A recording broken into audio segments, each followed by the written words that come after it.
Hello everyone, welcome to the new series on candlestick patterns.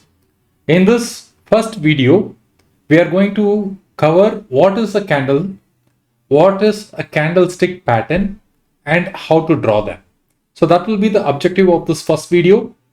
Although we have talked sufficiently in the past about what candlesticks are in live streams and very other videos that I have posted earlier, but I wanted to give it a structure to it.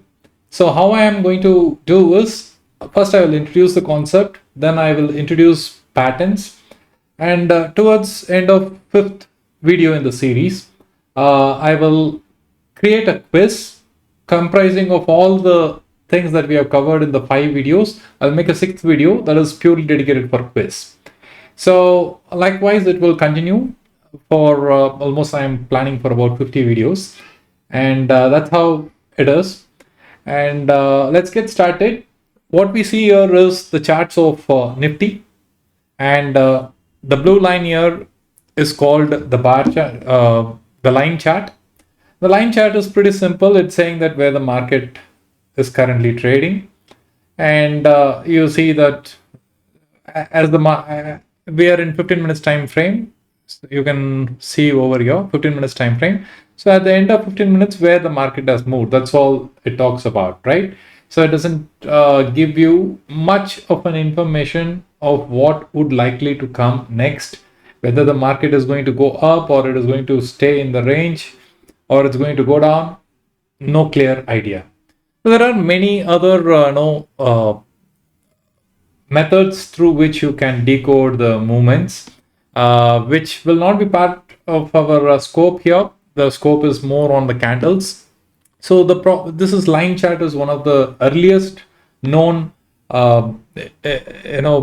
patterns used for studying the charts, and then subsequently we had those bar charts. Bar charts are also like little bit okay. It talks about the range of that and then where it closed. That's it, right? So it doesn't give you many details like high is this, low is this, and then it closed over here. Similarly, high is this, low is this, and then it closed over here. So it doesn't talk much of what happened in between, who is dominating, whether the buyers are dominating or the sellers are dominating. It's not very clear. And it is Japanese who gave us candles first time almost around 1700s or a little earlier than that. It was used for commodity trading. Rice was used. What would be the rice price tomorrow? And basis which there was one person who did study. I forgot his name. He was the one who introduced candlesticks for the very first time, and then later it was one American who went and practiced stock concepts from Japan, and there he got to learn about candlestick patterns, and then he introduced to the rest of the world. There is a famous book on candlesticks pattern. I will not go deeper into that. Rather, let's get into what candlestick patterns are. This is how a candle looks like, right? You might have seen this. I assume a lot of you would have already come across this candlestick patterns through many YouTube videos and probably by reading books, something like that.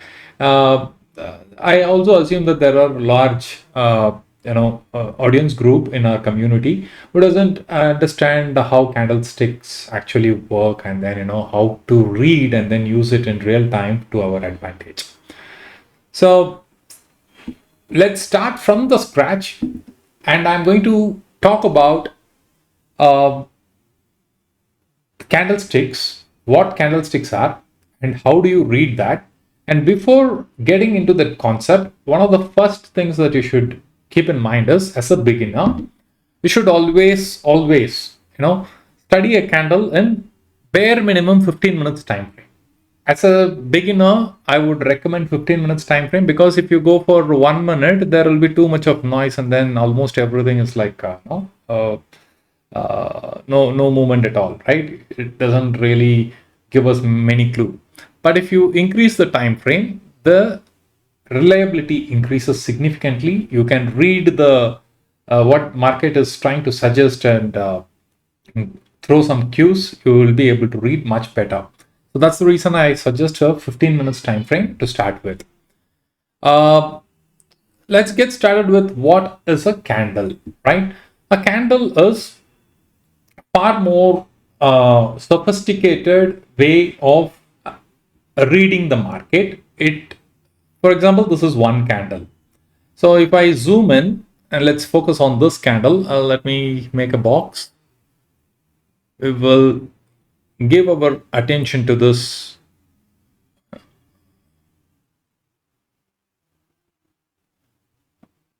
Let me change setting. Okay. So, all right, I think, yeah, this is the candle we are going to focus. If you zoom in and see, there is a line over that, right? Over this red body, which we call a body. And the extension you see on the downside and the upside, that's called a wick. So there are two components in a candle. One is a body and the other one is a wick. Wick are also called as shadows. So keep that in mind. A lot of authors use this interchangeably. Some call wick, some call it shadow. So typically there are two components.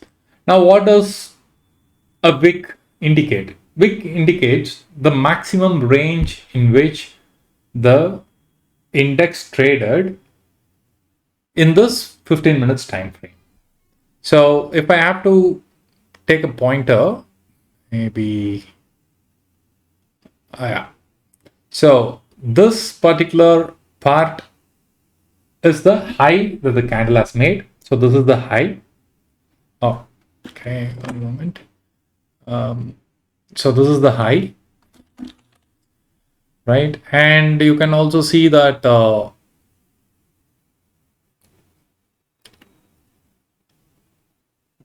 candle has made a wick at the bottom. This is called the low, right? And what is this?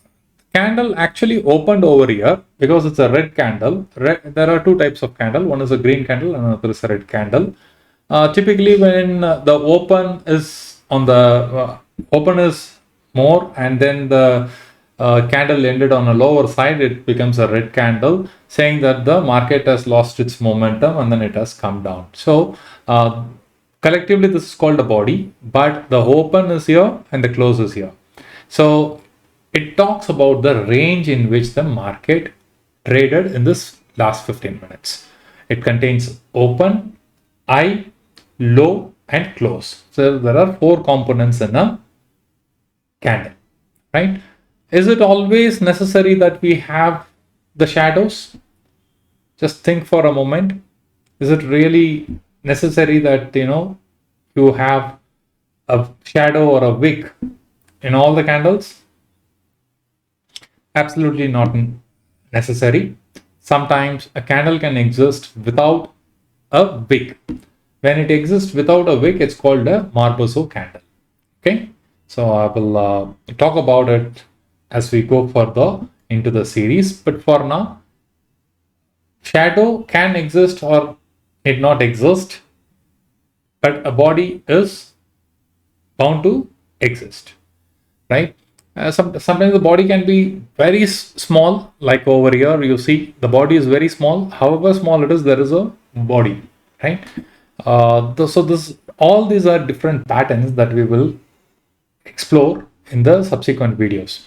In this, we have high, low, open, and close. So I am going to give you a test. Now figure out for this particular candle over here, this green one over here, where is the open, where is the close, which is high, which is low. Take about a minute if you want. This is the candle I'm talking about, right?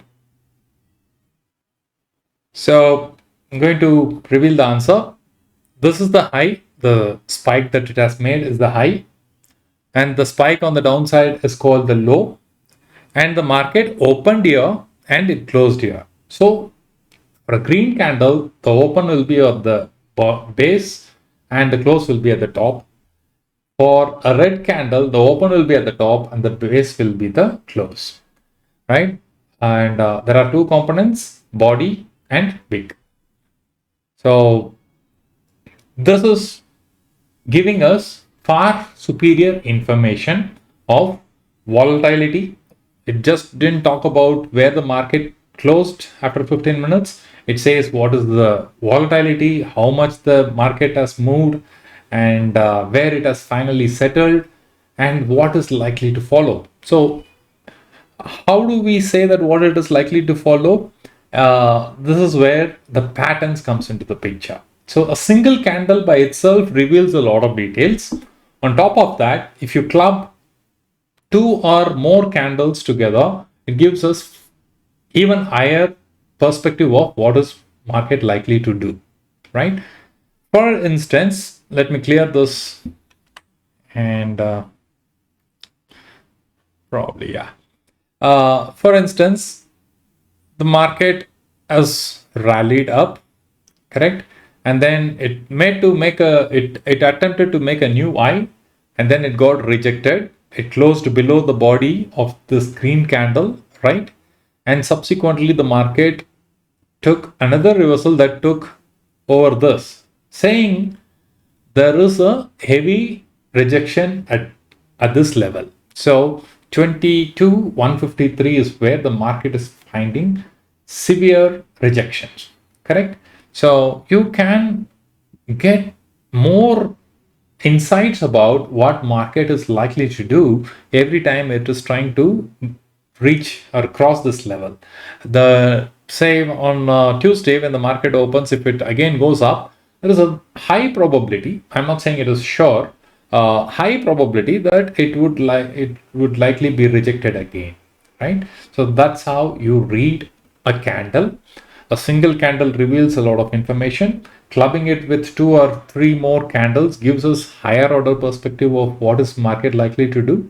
And there are certain patterns which we will cover in the next video. Most likely we will be starting off with hammer and inverted hammer. So I hope this video is pretty useful and a good start. So keep following the series and you will explore a lot more insights about the candlestick patterns. Thank you.